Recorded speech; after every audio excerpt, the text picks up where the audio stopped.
This is CBC Here and Now. Everything was at risk, the economy, the environment, everything. Tonight, sunken oil. Teams from Canada and the U.S. team up for a Manolis L cleanup. Open water swimming is underway here at Long Pond. I'll tell you about a summer-long swim series coming up. Good evening, I'm Carolyn Stokes. And I'm Anthony Germain. After more than 30 years, the oil on board the Manolis L will finally be removed. The paper carrier sank near Change Islands in Notre Dame Bay in 1985, but began to leak following a storm 5 years ago. Now, about 140 personnel from agencies across Canada and the United States are on site to help pump that oil out. Here Now's Chris O'Neill-Yates joined the Coast Guard for a first-hand view of this big operation. This salvage vessel is sitting right above the Manolis L, which rests on the ocean floor 70 meters below. Over the next 4 weeks, the crew will remove over 150,000 liters of fuel from the sunken ship. This is a complex operation, the largest ever undertaken on the East Coast because of the vessel's depth. Remotely operated vehicles will be used to attach the hoses to the ship to get the oil out. It limits the time that you can spend on the bottom, the amount of work that can be achieved in a specific day, but also there's a larger risk. A safety risk. Getting rid of the risk of that oil ending up polluting this coastline. It's important to the people that live here, the stakeholders, the local communities, and to ease their mind on the risk that it exposes them to in their economy and their livelihood. On the water, Coast Guard vessels are standing by. They're ready with equipment to capture any oil that might escape during the removal process. The hose will pump it out back aboard the ship. This represents a big victory for a small activist group from this area who wanted to prevent their environment from being polluted by oil. We're feeling really good about the work we've done, and we're really pleased that it's going ahead. The oil leaking from the vessel was a huge cause of concern for the people here. The local economy depends on the environment, tourism, fishing. With the amount of oil leaking, at times, people were scared. Seals were dying on the ice, birds were dying, hundreds and hundreds, untold. I mean, that's just what we saw, and there's a lot of the area that is not inhabited, right? They definitely played a large role in us being here today. They put this in the forefront of everybody's minds and the need to address it.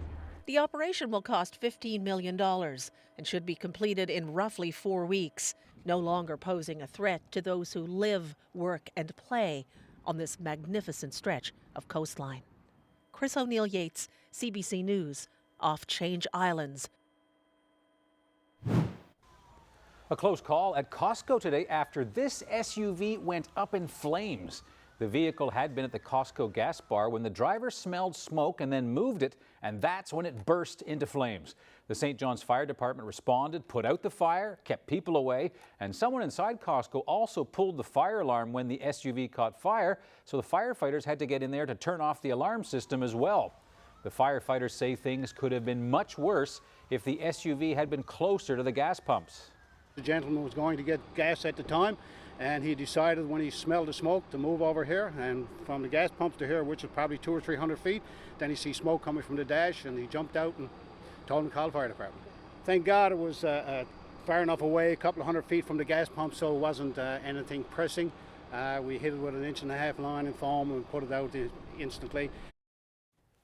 Well, a Quebec man who stole thousands of dollars in furniture and appliances from a rented apartment has admitted to his crimes today.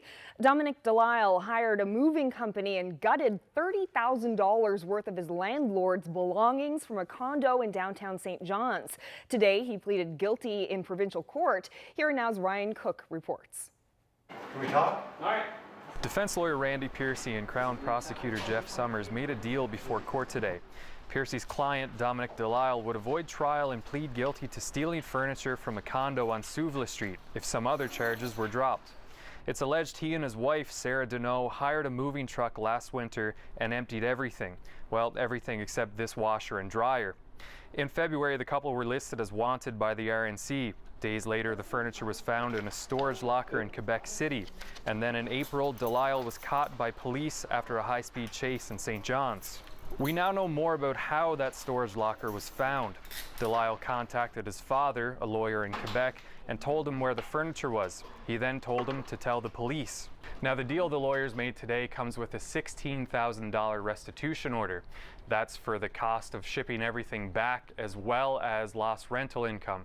Now, Judge James Walsh actually cautioned him against agreeing to that since it should be dealt with in civil court, but Delisle insisted on paying anyways. He said, "I'm guilty. I think that Mrs. has enough problems. It's just justice. I don't want to fight for something she deserves at the end of the day." Delisle has a lengthy criminal record stemming back to his days as a pimp in Quebec. He told the judge he wants to go back to school now, but says he's been denied that at HMP. He also complained about the food in prison, saying he has health issues. The Crown is asking for 18 months in jail, while the defense countered with 9. But Delisle says he's willing to accept any punishment as long as he can just get this over with and move on. Ryan Cook, CBC News, St. John's. Police are looking for 2 masked men and a stolen getaway vehicle after a lunchtime armed robbery in St. John's. Trader's Pawn Shop was held up at around 12:15. Both armed suspects are described as 5'8" and thin. The pair demanded merchandise before fleeing in a white 2016 Hyundai sedan that was reported stolen last week. Police are looking for witnesses and any possible dashcam footage. Nobody involved in this incident was hurt. This shows the city in 1846, and this shows it after being rebuilt after the 1846 fires. The Great Fire stripped St. John's, but not all was lost. As the city digs up the downtown, it's unearthing long-lost artifacts. You'll see some of those pieces coming up. Well, heavy rain battered Toronto last night, an entire month's worth in a matter of hours. Oh, no. How are we supposed to get through this? Oh my God! Wow, parts of the city saw as much as 100 millimeters of rainfall, and severe flooding left roadways underwater, vehicles submerged, and people drenched. 2 men even got trapped inside an elevator that was rapidly filling with water. Toronto police came to their rescue. Some pet owners in New Brunswick are being warned to keep their dogs away from some of the province's lakes and rivers. 3 dogs in the Fredericton area suddenly died after coming into contact with a blue-green algae in the St. John River.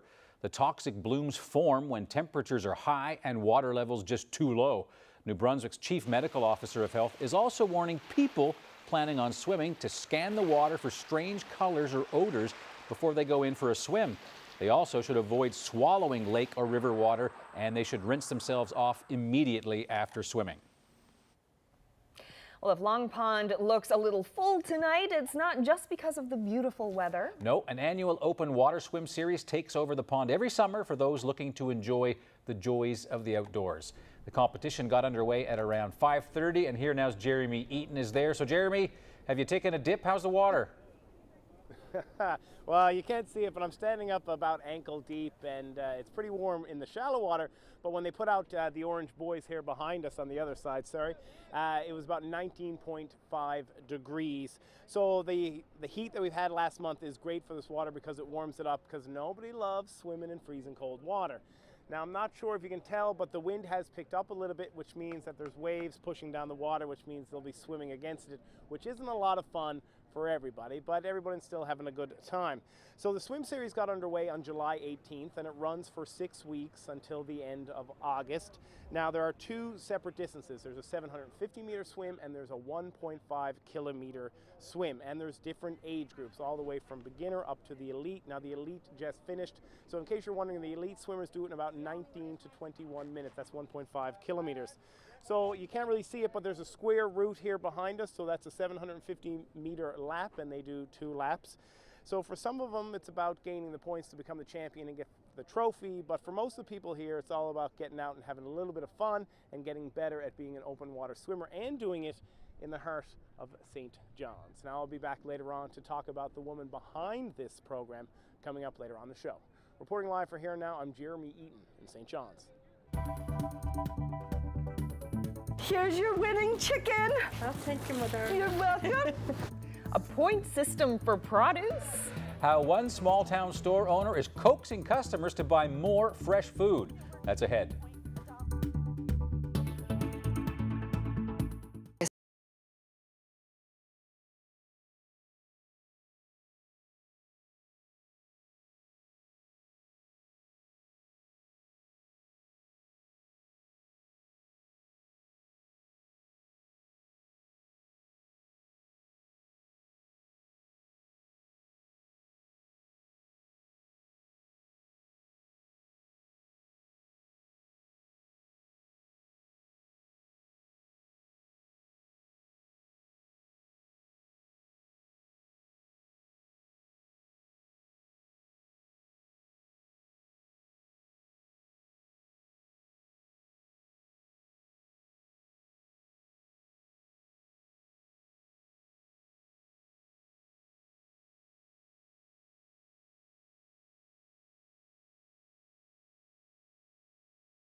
Welcome back. Well, produce doesn't have much of a shelf life in this province. Often, by the time it's boated and trucked to its final destination, those fruits and veggies are already sagging and starting to spoil. One Outport town has come up with a creative solution to move those fruits and veggies faster. Here Now's Mullen Malone went to Coast of Bays for this story. This is Rencounter East. Population 140, give or take a few ducks. Getting here isn't easy. There aren't any roads or cars, and when the weather's bad, the only ferry doesn't run. It can make shipping fresh produce and keeping it fresh a challenge. Local retailer Sean Whiteway might have found a solution. He packs this trailer in St. John's full of pineapples and spinach. Then he lugs it over on the ferry to stock the shelves of his corner store, the Salt Box. You're talking 6 hours driving minimum. Pretty well the same thing on the ferry. Both, so the round trip would be, basically a day and a half time you get back again. At first, his experiment failed. Half of what he brought in ended up in the compost. No one was buying the produce before it went bad. A lot of people here have never tried asparagus or never tried avocado, guacamole, little things that they just never had because it's hard to get here. Then co-owner Deanne Trainer had an idea: points and rewards. It goes by who gets the most points in a month wins the chicken, and every month since we've started it's been a different person, so it tells you how many people are buying. It's almost like a competition. There's a few people that says how many does he have or how many does she have, and they make sure they get to be the winner. This month's winner can't wait for dinner, a welcome change from her traditional routine, which includes a lot of canned vegetables. We only go out probably every 2 weeks, so it'd be either gone or spoiled time you get out again. Selection like this is something people in bigger communities can take for granted. The Salt Box is trying to do something different, but its model doesn't work everywhere. A corner store in Branch tried the same point system and failed. Points weren't enough to get the greens off the shelf. Despite the obstacles, this local food security advocate still harbors hope for the idea. Christy Jameson noticed the corner store is a fixture in rural communities across the province.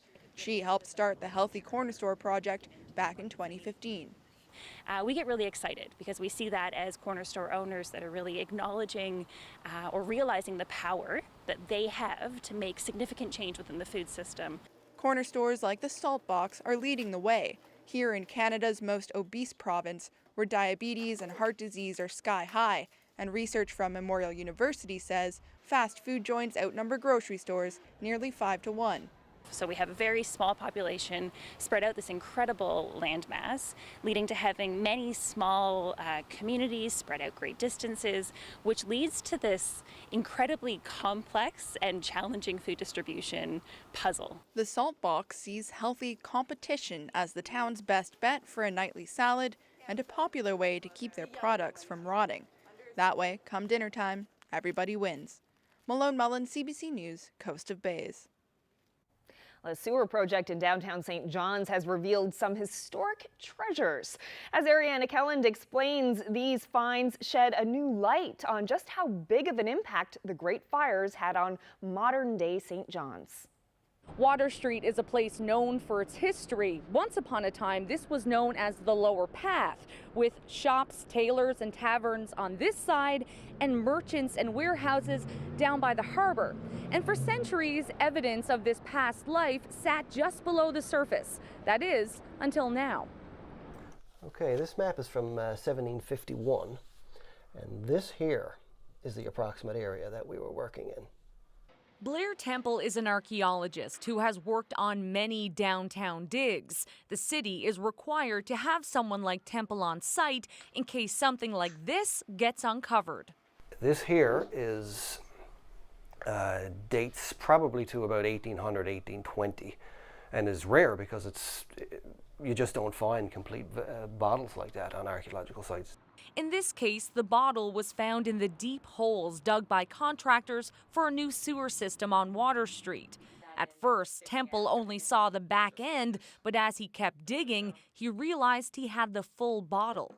To my knowledge, I think this is one of 3 that have been found complete in St. John's. Rare, but not a first. More fascinating, perhaps, was evidence of fires that devastated the downtown in the 1800s, like these items uncovered on Water Street below a possible fire lair. I think it may be related to the 1833 fire, which is, up to that point, is something that we'd never really found any evidence of archaeologically. We knew it existed, but we hadn't found any physical evidence of it. The oldest piece is from the 1600s, a clay tobacco pipe found not far from the oldest secure site in St. John's near the Murray premises. Temple's personal interest lies in how the fires of the 1800s reconstructed downtown St. John's to how we know it today. And while these may look like small, insignificant pieces, they help inform. Temple suspects this was part of fill used after the fire of 1819. The 1892 fire is often looked at as the transformative event in downtown St. John's, and yes, it is. I mean, there's no doubt, particularly in terms of architecture, but with regards to the development of the streetscape, not as much as people think. All the prior fires, each successively impacted and were involved in widening or the changing of the route. In many ways, development is a blessing for people like Temple. Making way for the future creates opportunity to explore and save the past. Ariana Kelland, CBC News, St. John's. Just goes to show when they actually start digging, they really don't know what they're going to find. It's not just digging up dirt, right? It's kind of interesting to see those artifacts. Yeah, so much history under the ground. Definitely.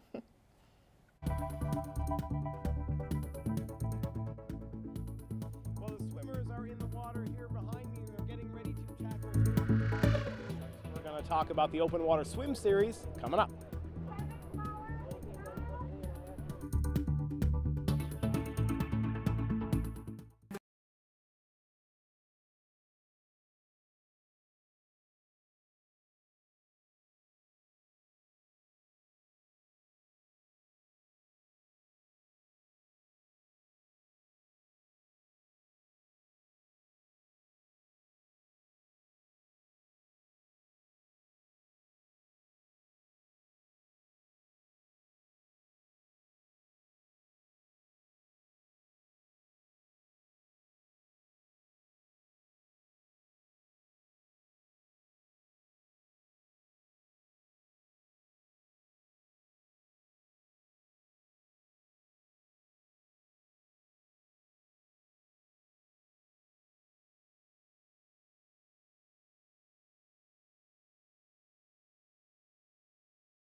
Weather update is brought to you by Take Charge Business Efficiency Program. Over 570 businesses have saved energy and taken charge of their bottom line. Find out how you can too.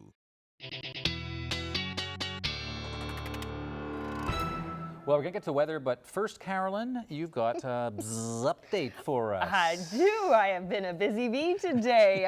The other night I did tell everyone about the beehive that I found in the walls of my house. Well, today, with the help of Paul and Brenda Din of Adelaide's, we had the great bee resettlement. Okay. And I shot some video, of course, so I just wanted to give you a sneak peek. Honeybees have set up a hive in the walls of my house, and today we are resettling them. Just have a look at this. Good Lord, how many? Wow. These are baby bees. Yeah, the cat, see the, Inside yeah, the yes. comb. The little holes means they've emerged already. How many bees do you think are in this hive? I'd say there's, I'm guessing now, I'd say about 40,000. 40,000. Yep. Because remember, a lot of them are out foraging now that will be returning. But I'd say It's a good size hive. Yeah, it is. Look at that. Oh my goodness. So that you got globs of honey dripping It out was just dripping down from the ceiling all over Paul, and we got a lot of honey out of it, actually. Yep. I kept it in little containers. Actually, so. Carolyn brought some to the office, and we're kind of like seagulls whenever anyone brings food, but people really tasted the honey. It was fantastic. Yeah, it was great. So the hive is still set up in the room now, Right. and we're going to wait for all the forager bees to Yeah. come back, and then tonight they're going to take the hive 40,000. Now, when you brought us the video, I said this is going to be an epic. Stay tuned, because I think there's a lot more to come about Carolyn Stokes and her bees. Yeah, we filmed it, so we'll bring you that in the coming days. Great story. Yeah. Well, I guess we need to talk about the weather now. Hot day. My God, it was really hot in that room today. It was so humid. The humidity was incredible, but it is going to break. Okay. All of those heat warnings are now over.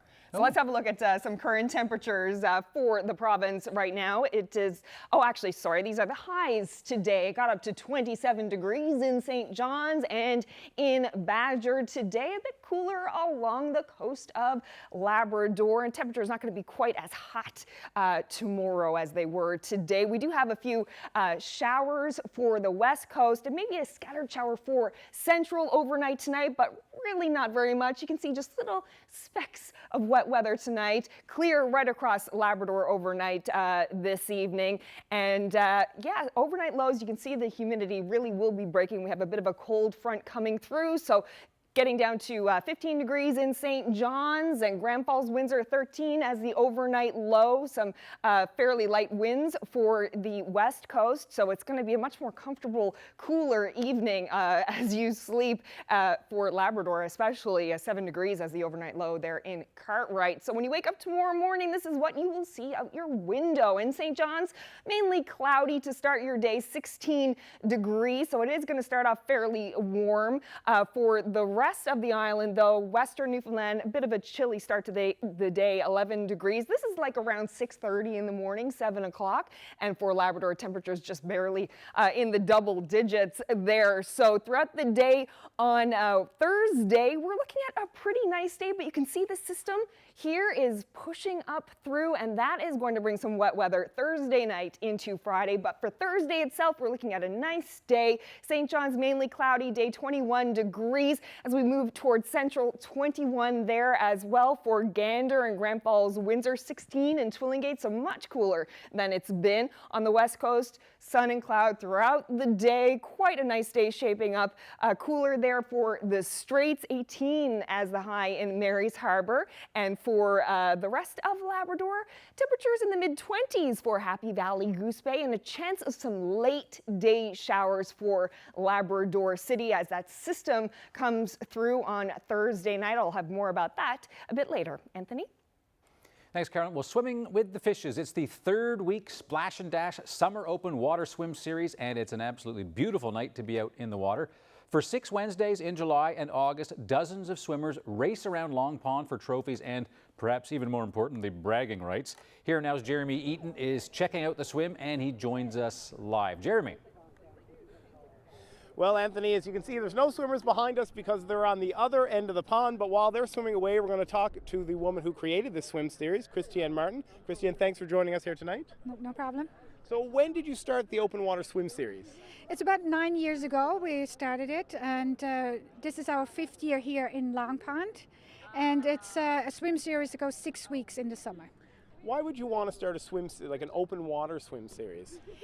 Mainly it's in preparation for the triathlon and the open water swims we have in the triathlon. So every week you get an experience swimming in the open water, and then you also can transfer that skill towards your triathlon in the province, in local triathlons, or even away for other triathlons. I know that this year is sold out, but what is the response been? How many people do you get year after year taking part in the series? Well, we have been sold out the last 6 years. So we can only take so many because of restrictions with, lifeguards and kayaks and so forth and so on. And so we have been sold out in the last few years. How many swimmers are here tonight, Miss Martin? Just over 50 swimmers. And in the series, we have about 70 swimmers registered. And then obviously every night, give or take a few swimmers, right? So I've been talking to some of the swimmers here tonight. Swimming in the swimming pool is one thing because there's lifeguards, there's a lot of lifeguards, you can touch the wall, you can touch the bottom. What's the main difference between swimming in a pool where it's a little bit comfortable to swimming out here in the open water? Well, the big difference is there's no black line you can follow on the bottom of the pond. So you have to have your sighting skills, and you have to be comfortable with swimming with other people in the water. And you also have to factor like the wind or any other water temperatures or wind and sun, the sun as well, swimming into the sun. So that's all skills you can learn right here. Now we watched the elite group go out. We watched the 750-meter swimmers. The 1.5K swimmers are out there. But I understand that there's beginners, and you have a guy, Henry Power, I met, takes them out. How many beginners do you get week to week? The beginners, we would have more at the beginning of the series. Like there would be up to 10. But now, where we're already into the series, the beginners have graduated towards the 750s. So every week they gain a little bit more ground and get a little bit more comfortable. Now, we're running out of time, but quickly, what does the winner get and how does somebody win? Well, it's a series, best 4 out of 6. So there are medals for everybody and then trophies for the winners of the 750, 1500 elites categories. Well, I appreciate your time. Thanks so much for joining us. You're welcome. So that's it here from Long Pond. We're going to catch up with the racers as they make their way around, but that's it for me. So reporting live for Here and Now, I'm Jeremy Eaton in St. John's. Well, it's International Cat Day and it's a busy time here at the shelter in St. John's. How busy? I'll let you know in just a bit. Yes.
Welcome back to Here and Now.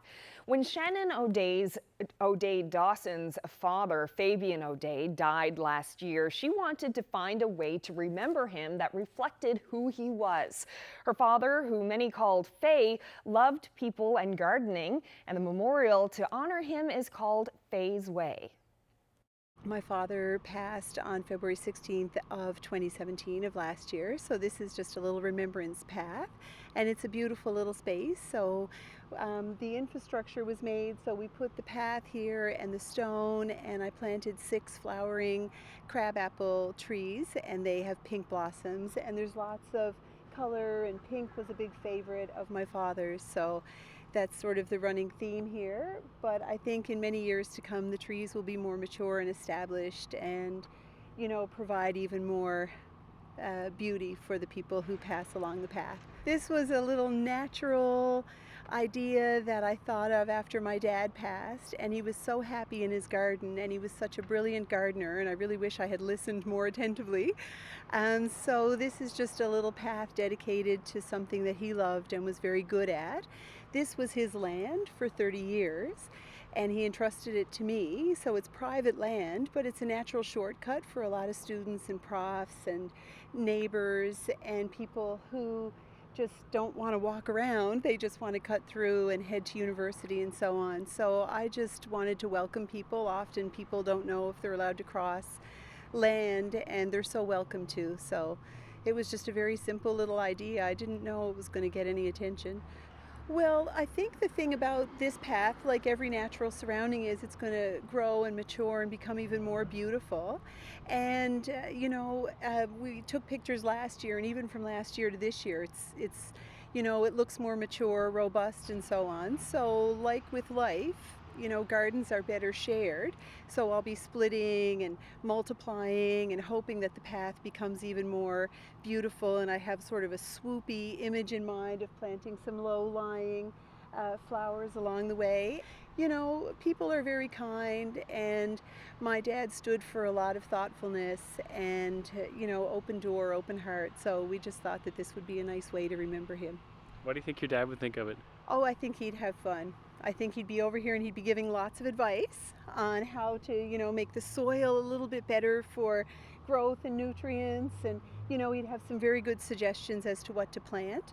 He loved roses and peonies and so on. So they're in the plan. So we'll continue the dedication to him. But meanwhile, it goes on, and that's what they say about optimists. You plant trees, the shade of which you'll never experience. It's for other people.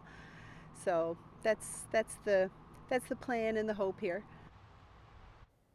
Cats and the human owners who work for them are celebrating International Cat Day. But here in St. John's, this is a time of year where there are more and more homeless cats, and they're having kittens in droves. I dropped by the City of St. John's Animal Shelter, where there are lots of cats waiting to be adopted. So Heather, what's it like these days as far as cats go here at the shelter? It's very busy. Starting in about May is when we'll see our first group of kittens come in, and we'll go straight through to probably November. What most people don't know is cats will often have 2 or 3 litters over summer season. So we're steady belt from May on. So if we look around here and all the cats, how blocked is it? Very is the only word for it. We are at capacity. And we run all summer at capacity in general, just because of the numbers that come in. Our adoptions tend to be a little bit lower in the summertime. People are on vacation, kids are out of school, probably not the ideal time to look for a new pet. So we really struggle this time of year with having increase come in and not as many be adopted. Right, so it being International Cat Day, and you're the expert, why is it that cats seem to procreate and multiply this time of year? What happens? Why do people lose their cats, and how do these moms end up having kittens? What's going on? A little bit. Nature is a beautiful thing. So cats will actually come into heat as the days get longer. So they're seasonally affected, which is why we see so many. We actually have a kitten season. So that's definitely part of it. The weather is nice too. We've had a beautiful summer up to this point. We had a mild winter too. Right. So that's lots of opportunity to have babies. Survival too. Yeah, and survival of kittens is definitely, when the weather is nicer, we'll see more kittens survive and be out and around. All right, well, with it being International Cat Day, somebody out there might be watching saying, hey, I might want to adopt a cat. What's your advice for people before they pop by? The biggest thing we have to consider is that we do consider pets or cats a family pet. So we want households that are going to keep up on preventative medicine. Of course, spay and neuter is a big aspect of it, and put the time commitment in. The average lifespan of a cat living in a household is 17 to 20 years. So chances are when the kids move out and have gone to university, you still have the cat that you got them when they were kids. That's my case. Yeah. So and that's what we want. We definitely want that lifetime commitment. You have to consider where you're going to be in the next 10 years or 15 years as far as your lifestyle goes. All right, Heather, thank you very much. You're welcome. The multi-award winning musical Once is back on the local stage starting tonight. The acclaimed Broadway production won 8 Tony Awards. The Theatre St. John's production stars Miranda Macdonald and Michael Cox, and that show starts a 12-day run tonight at the LSPU Hall. Miranda and Michael performed one of the pieces this morning on the CBC's St. John's Morning Show. And as we go to commercial, here's a piece of that performance.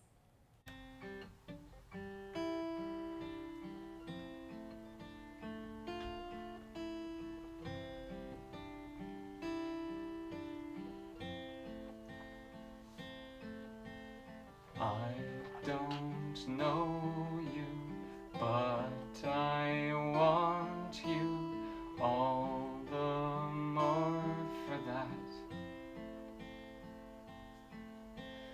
Words fall through me and always fool me, and I can't react. Games that never amount to more than they're meant will play themselves out.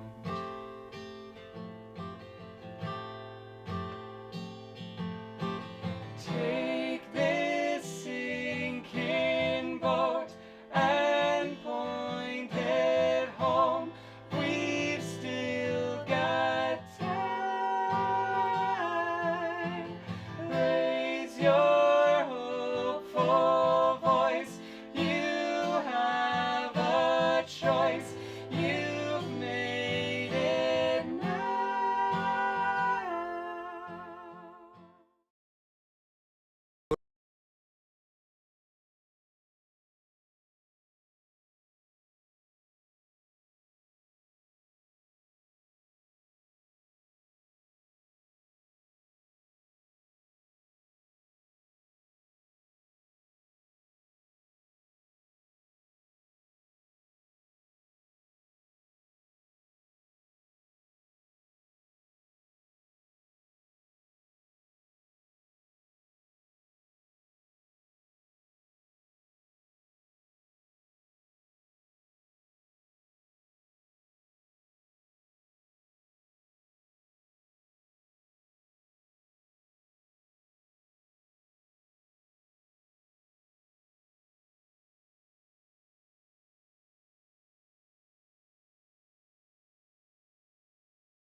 Welcome back. Well, if you saw the cat item earlier in the show, it being International Cat Day, some of the cats in the shelter in St. John's just kind of lying there.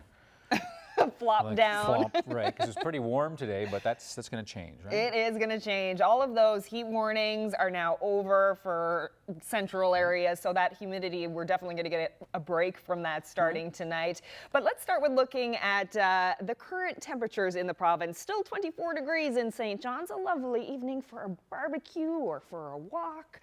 and still quite warm in central areas, cooling down there in Makovic and Cartwright, though. Very big difference in temperatures there for sure. So tonight we do have a few little showers on the island, not really a whole lot, but we do have a system that is going to be moving in Thursday evening. But as for Thursday itself, it's shaping up to be a dandy one on the island. 21 degrees in St. John's with mostly cloudy skies. Very light winds as well. For central areas, 21 degrees, so quite a dip in temperatures from what we've been seeing over the past few days. Corner Brook, 22 degrees tomorrow. St. Anthony, 17 degrees tomorrow, and as well 17 right up along the coast of Labrador. Happy Valley Goose Bay, though, looking like the hotspot tomorrow at 25 degrees. So this is the system that will be pushing through Thursday night into Friday morning.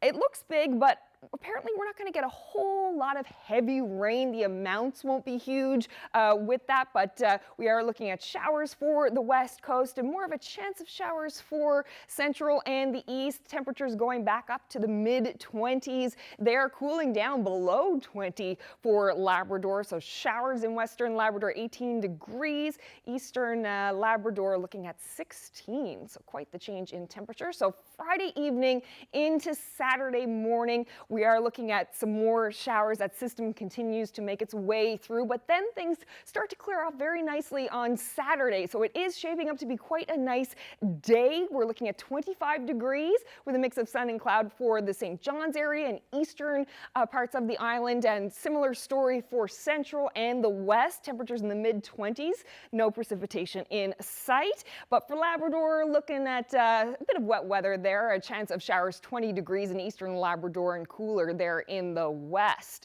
So yeah, this is how the weekend is shaping up so far. I'm really liking this. 25 on Saturday, 24 on Sunday, and Monday is also looking quite nice. So pretty much the entire island, you can see, is looking very nice as we head into the weekend. A nice 3 straight days of great weather. Not so much for Labrador. It's looking like it's going to be a bit of a wet weekend with temperatures in the low 20s. A bit of a turnaround there on Monday, you can see, as well for western Labrador. Looking at some cooler temperatures on Saturday and a bit of precipitation for Saturday and Sunday, and things taking a turn on Monday with a mix of sun and cloud. And that's your forecast. Anthony, back to you. The Innu Nation is challenging a letter from 200 academics calling for a stop to the Muskrat Falls project. It says that letter is offensive and factually incorrect, and they'd like an apology. Jacob Barker has more on this story. The letter calls for a stop to the Muskrat Falls project. The academics say they came to this conclusion after meeting with representatives from local Inuit and Innu communities, only they never met with the leadership of the Innu Nation. We had no idea that she was here. And we find that very disrespectful and very arrogant of her to do research without consulting with people that in the leadership of Innu Nation. The open letter states there are 2 ecological disasters waiting to unfold as a result of Muskrat Falls. One being the potential collapse of the North Spur, the other the elevated levels of methyl mercury that would be created in the water downstream from the project once it's completed. But according to the Innu Nation, the science says otherwise. The Oversight Committee, as it's known, voted and changed that decision. And that's what you would refer to as manufacturing evidence. The letter also states the project falls short of meeting the United Nations Declaration on the Rights of Indigenous People to obtain their free and informed consent. Panashway says consent has been given and the Innu leadership has approved of the project. We will receive a percentage of the revenue from Muskrat Falls. We receive a percentage from Upper Churchill, and we receive a percentage from the mining sector that's taking place over our lands. And that's what we've negotiated for ourselves. And and the purpose of that, obviously, is to build a future for ourselves. Deborah Cohen, who was a signatory and involved with circulating the letter, sent an email to Grand Chief Greg Rich, which the Innu Nation shared with the CBC. I am profoundly sorry for disrespecting you with the open letter I was involved with signing and circulating, it said. This was certainly not the intention, but I understand it was the effect.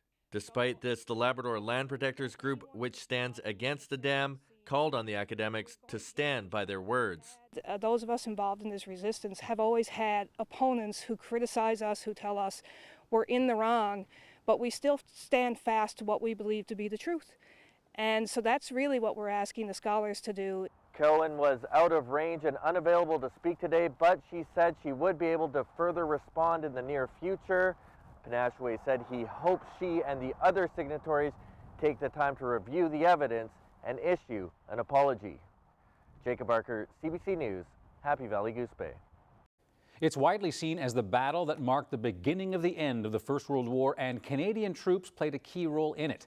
Today is the 100th anniversary of the start of the Battle of Amiens, and there was a ceremony in France to mark that centenary, and an MP from Newfoundland was there. Dominic Velitis has more on the event. Well, among the 2,000 or so who turned out for today's commemorations at Amiens Cathedral were hundreds of descendants of those who actually fought in the Battle of Amiens. Also there, Prince William, the British Prime Minister Theresa May, and the Minister of Veterans Affairs, Seamus O'Regan. Prince William and members of the Canadian military were among those who gave readings during today's special service. What began here on the 8th of August was truly a coalition. Amiens was symbolic of the Entente Cordiale, the cooperation without which victory was impossible. Lieutenant General Sir Arthur Currie's special order to the Canadian Corps in March 1917, which was restated during the 1918 German Spring Offensives.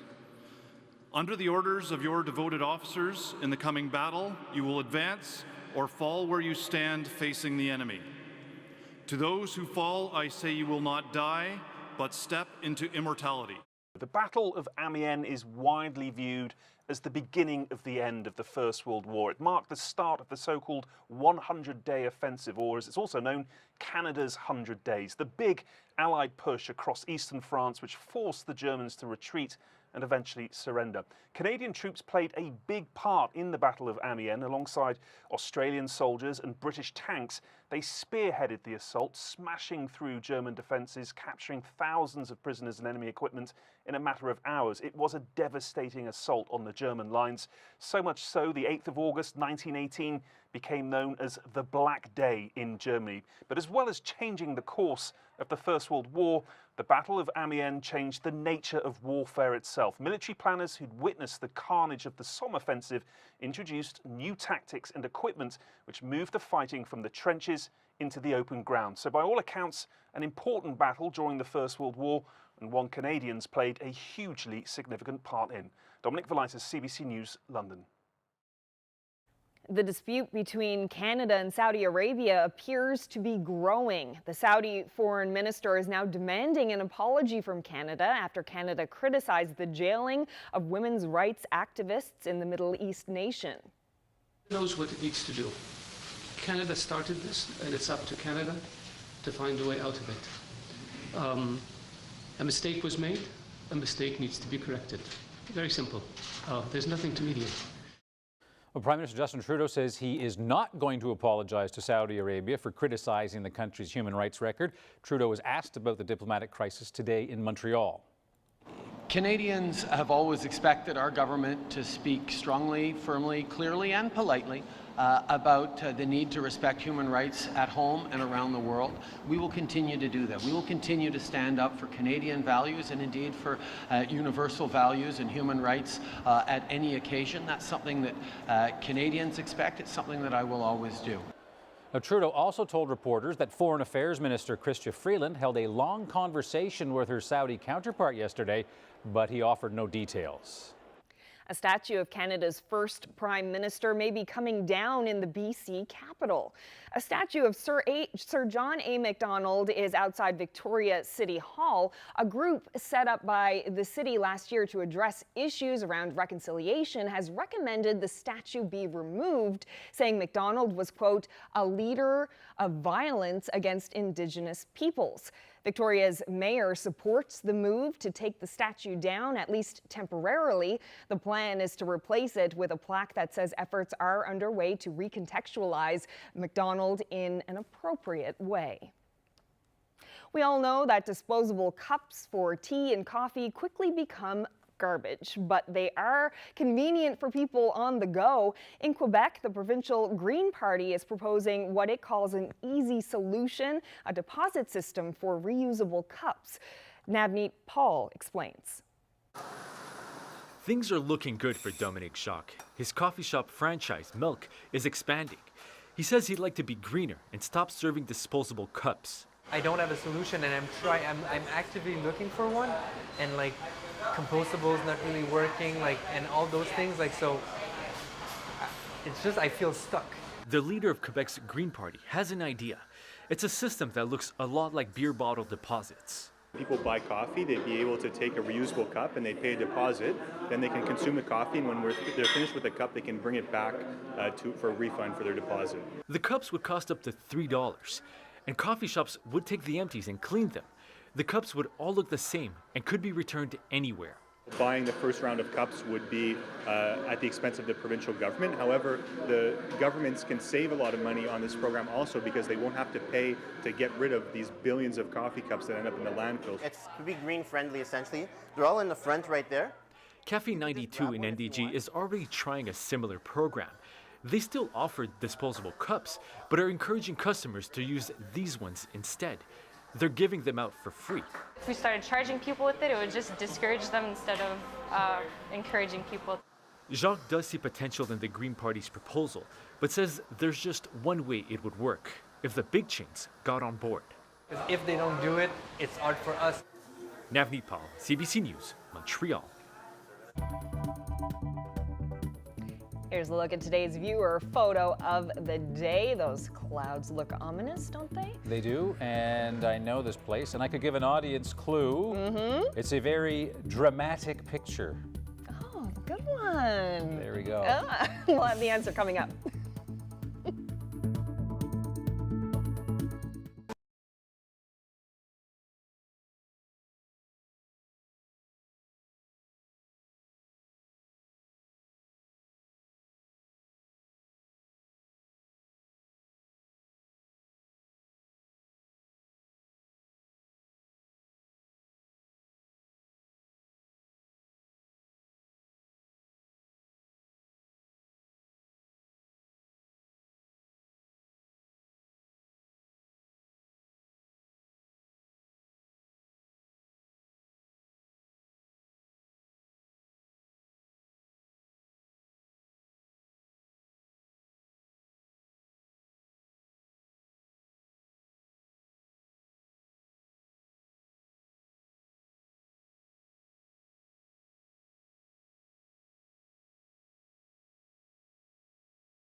Welcome back to Here and Now, and now we're going to have a look at the weather photo of the day. And that was an excellent clue you gave before the break.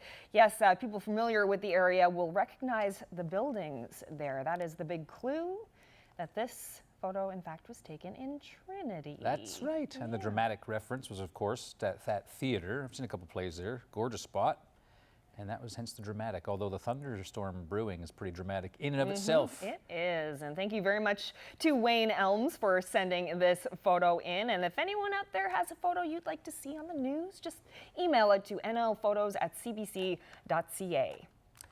All right, earlier in the show, just before we wind down, we brought you part 2 in the continuing saga of Carolyn Stokes, who will soon be a bee honey tycoon. Yes, I'm going to keep the 40,000 bees. Yeah. Do you have any fears of sleeping there tonight? Like, no. They don't escape? They are so gentle. We Really? were there for hours and they gave us no problems at all. It's weird, Even 'cause though we were ripping apart their home. When you thought they were wasps, you wanted to annihilate I them. know. And now you're all cuddly and fuzzy with the bees. And now I want to keep the bees. So they are right now still in the house, and we're waiting for all the forager bees to come back and go back in the Forager hive. bees, yeah. And then Paul and Brenda are going to come by when it gets dark, and then we're going to close off the hive.